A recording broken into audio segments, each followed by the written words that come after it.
అందరికీ నమస్కారం. ప్రభుత్వ పథకాల అప్డేట్స్ ముఖ్యంగా ఇందిరమ్మ ఇళ్లకు సంబంధించి వాస్తవమైన అప్డేట్స్ మన ఛానల్లో వస్తాయి. తప్పకుండా సబ్స్క్రైబ్ చేసుకోండి. వీడియోస్ మాత్రం లైక్ చేసి ఉండండి. ఇక వివరాలకెళ్తే తెలంగాణ రాష్ట్ర వ్యాప్తంగా ఇందిరమ్మ ఇళ్ల సర్వే అయితే ప్రారంభమైంది. తెలంగాణ ప్రభుత్వం నిన్న కలెక్టర్లకైతే కీలక ఆదేశాలు జారీ చేయడం కూడా జరిగింది.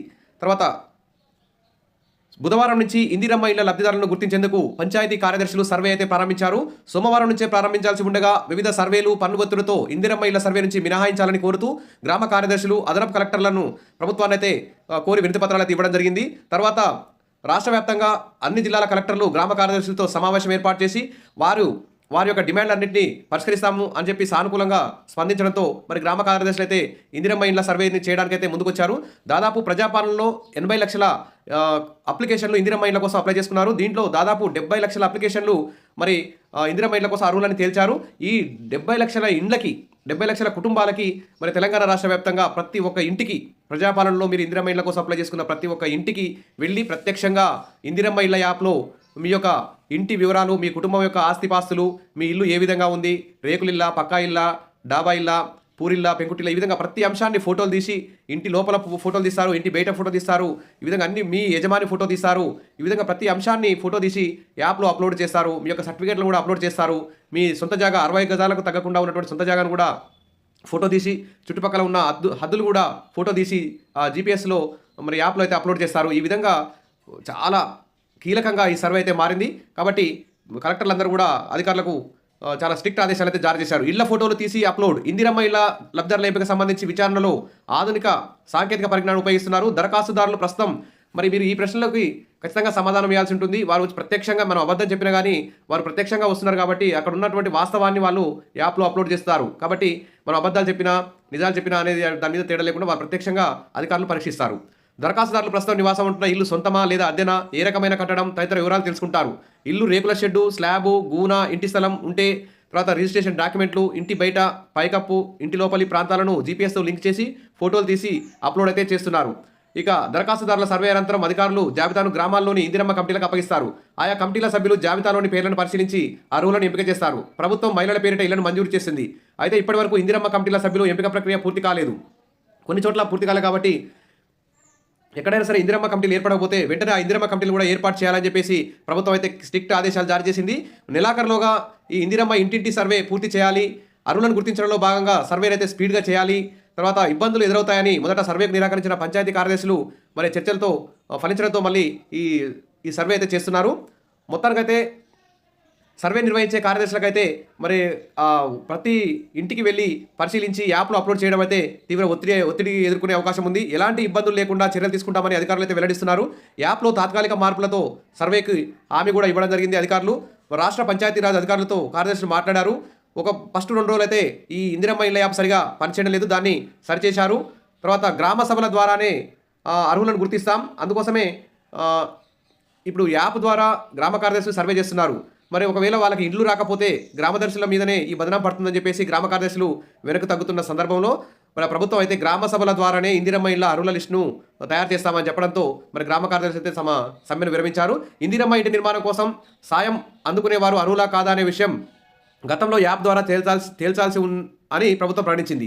మరి యాప్ను నిర్వహించేది గ్రామ కార్యదర్శులే కావడంతో ఎవరికైనా ఇందిరమ్మ ఇల్లు రాకపోతే ఆ బదనాం మొత్తం, ఆ ఇబ్బంది మొత్తం గ్రామ కార్యదర్శి మీదే ఎదుర్కోవాల్సి ఉంటుంది. కాబట్టి గ్రామ కార్యదర్శులు మేము ఈ సర్వే చేయమని చెప్పి మొండికేశారు. అప్పుడు యాప్ ద్వారా కేవలం వివరాలను మాత్రమే నమోదు చేయండి, గ్రామ సభల ద్వారానే అర్హులను గుర్తిస్తామని చెప్పి ప్రభుత్వం ప్రకటించడంతో మరి కార్యదర్శులు అయితే ముందుకొచ్చారు. అదేవిధంగా సెలవు దినాల్లో కూడా పనిచేయాలని చెప్పారు. కానీ ఇప్పుడు సెలవు దినాల్లో ఏమొద్దు, వర్కింగ్ డేస్లోనే మీరు సర్వే చేయండి అని చెప్పేసి ఉన్నతాధికారులు కార్యదర్శులకు చెప్పడంతో కొంచెం ఇందిరమ్మ ఇళ్ల ఇంటింటి సర్వే అయితే జర స్పీడ్ అందుకుంది.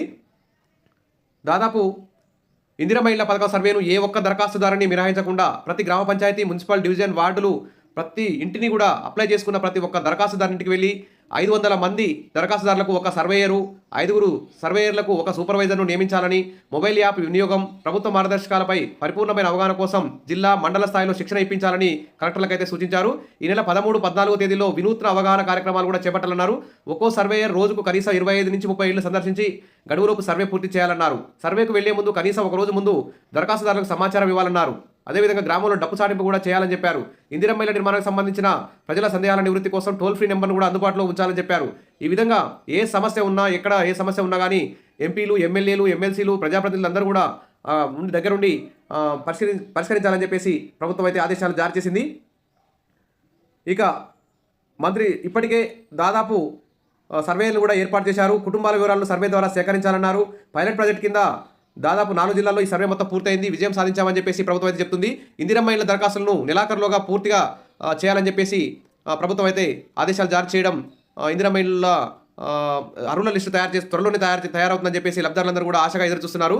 తర్వాత అర్జీదారు ఇంటి ఫోటో తీయండి, అర్జీదారు ఫోటో కూడా తీసి అప్లోడ్ చేయండి అంటూ ప్రభుత్వం అయితే ఆదేశాలు జారీ చేస్తుంది. తర్వాత కాబట్టి మీరందరూ కూడా మీ ఇంటికి, మీ గ్రామంలో ఎప్పుడు టచ్లో ఉండండి. మీరు వేరే ఊళ్ళో ఉన్నా కానీ మీ గ్రామంలోకి మీ సర్వేకి వచ్చినప్పుడు మీరందరూ కూడా అధికారులతో టచ్లో ఉండండి. ఖచ్చితంగా మీరు సర్వే చేయించుకోండి. పకడ్బందీగా దరఖాస్తులు పరిశీలన చేయాలి. ఏమైనా తప్పులుంటే వాటి కూడా కరెక్ట్ కూడా చేసుకోవచ్చు. ప్రతి 500 ఇందిరమ్మ ఇళ్ళ అప్లికేషన్లకు ఒక సర్వేయర్ ఉంటారు. కాబట్టి మీకు ఏమైనా డౌట్స్ ఉంటే మన కామెంట్ సెక్షన్లో కూడా పెట్టండి. మీ ఇంటికి సర్వేకి రాకపోతే మీ గ్రామంలోని గ్రామ కార్యదర్శిని కలవండి. సర్వేలో ఎలాంటి పొరపాట్లకు తావివ్వకుండా సమాచారాన్ని అప్లోడ్ చేయాలని చెప్పేసి ప్రభుత్వం ఆదేశాలు జారీ చేసింది. మీరు కూడా కరెక్ట్ సమాధానం ఇచ్చి మీరు ఇందిరమ్మ ఇళ్లలో లబ్ధి పొందేలా కృషి చేసుకోండి. ఇక మండల కేంద్రాల్లో నమూనా ఇల్లు కూడా ఏర్పాటు చేస్తున్నామని చెప్పి ప్రభుత్వం అయితే ప్రకటించింది. రాష్ట్ర ప్రభుత్వం నిరుపేదలందరికీ ఇండ్ల పథకం ద్వారా ఇల్లు మంజూరు చేస్తామని ప్రకటించగా లబ్ధిదారులందరికీ అవగాహన పెంచేందుకు గాను ఒక డిజైన్ ఆధారంగా ప్రతి మండల కేంద్రంలో నమూనా గృహం నిర్మించాలని ఆదేశాలు జారీ చేసింది. మరి మోడల్గా ఉండాలని ఈ మోడల్ గృహాలను మండలాలలో ఏర్పాటు చేస్తున్నారు. ఇదే సమయాన ప్రజలు, స్త్రీలకు అవగాహన కలిగించేలా ప్రతి మండల కేంద్రంలో నమూనా ఇంటి నిర్మాణానికి నిర్ణయించింది. రాష్ట్ర వ్యాప్తంగా అన్ని మండలాల్లో ఈ ఇందిరమ్మ ఇల్లు నమూనా అయితే నిర్మిస్తారు. ఇక స్థలాలు కూడా వివిధ మండలాల్లో కూడా స్థలాలు కూడా ఎంపిక చేస్తున్నారు. ఎంపిక చేయడం కూడా పూర్తయింది. నమూనా భవనాలకు సంబంధించి 2 మోడళ్లు కూడా సిద్ధమయ్యాయి. ప్రభుత్వ ఆదేశాల మేరకు నిర్మాణ పనులు ప్రారంభిస్తామని చెప్తున్నారు. మొత్తానికైతే డిసెంబర్ నెలాఖరికి ఇందిరమ్మ ఇళ్ల కోసం ఇంటింటి సర్వే పూర్తయి యాప్లో అప్లోడ్ చేస్తారు. తర్వాత ఆ 30 ప్రశ్నలకి అన్నింటినీ సంతృప్తి పరిస్తే వారికి ఖచ్చితంగా ఇందిరమ్మ ఇండ్ల లిస్టులో వారి పేరైతే వస్తుంది. కాబట్టి మనం అబద్ధం చెప్పినా నిజం చెప్పినా వారు డైరెక్ట్గా వచ్చి ఇంటికి వచ్చి మీ ఫోటో తీసుకొని, మీ ఇల్లు ఫోటో తీసుకొని, మీరు కిరాయికి ఉన్న ఇల్లు ఎలా ఉంది, మీ సొంత ఇల్లు ఎలా ఉంది, అన్ని ఫోటోలు తీసుకొని అప్లోడ్ చేస్తారు. కాబట్టి మీ ఆదాయం ఎంత ఉంది, ఆస్తులు ఎన్ని ఉన్నాయి, ప్రతి వివరాన్ని కూడా వాళ్ళు ఫోటో తీసుకుంటారు. కాబట్టి ఇక్కడ అబద్ధాలు ఆడడానికి, మోసం చేయడానికి, లోటుపాట్లకైతే అవకాశం అయితే లేదు. ఖచ్చితంగా నిజమైన అర్హులకి వస్తుందని చెప్పి ఆశిద్దాం. ఇంకా ఇందిరమ్మ కమిటీలు ఎక్కడ లేకపోతే వెంటనే ఏమని చెప్తున్నారు, ఏ ఒక్క దరఖాస్తుదారు కూడా మిస్ చేయొద్దని చెప్తున్నారు. సొంత స్థలం ఉన్న వారికే ఇస్తామని చెప్తున్నారు. 5 లక్షలు 4 దశల్లో ఇస్తారు. తర్వాత మహిళల పేరిట ఇల్లు మంజూరు చేస్తారు. 3-4 మోడళ్లలో మీ ఇష్టం వచ్చిన విధంగా ఇంటిని కట్టుకోవచ్చు అని చెప్పారు. ప్రతి మండలంలో మీకు డౌట్ ఉంటే మోడల్ ఇందిరమ్మ ఇల్లు ఉంటుంది, దాన్ని కూడా పరిశీలించవచ్చు. తర్వాత మొత్తానికైతే ఇంకా ప్రతి గ్రామానికి ఎన్ని ఇళ్ళు వస్తాయనేది కూడా ప్రకటించాల్సింది ప్రభుత్వం. ఇక కొత్తగా పెళ్ళై తల్లిదండ్రుల నుంచి వేరుగా ఉంటున్న ఫ్యామిలీలకు కూడా మరి ఇల్లు ఇస్తారా, మళ్ళీ అప్లై చేసుకోవడానికి అవకాశం ఇస్తారా, ఇవ్వరా అనే దాని మీద కూడా ఇంకా క్లారిటీ రాలేదు. ఇప్పుడు మొత్తానికైతే ఈ విధంగా జనవరి 1st వీక్లో ఇందిరమ్మ అర్హుల లిస్టు వస్తుంది. కాబట్టి మీరందరూ కూడా సర్వేకు రెడీగా ఉండండి. మీకు చేయించకపోతే మీరు మీ గ్రామ కార్యదర్శిని కలిసి మీ ఇల్లుని మీ ఫోటోని అప్లోడ్ చేస్తూ సర్వే చేయించుకోండి. Wish all the best. మరిన్ని అప్డేట్స్ కోసం మన ఛానల్ని ఫాలో అవుతుంది. వీడియోస్ అయితే లైక్ చేయండి. Thank you.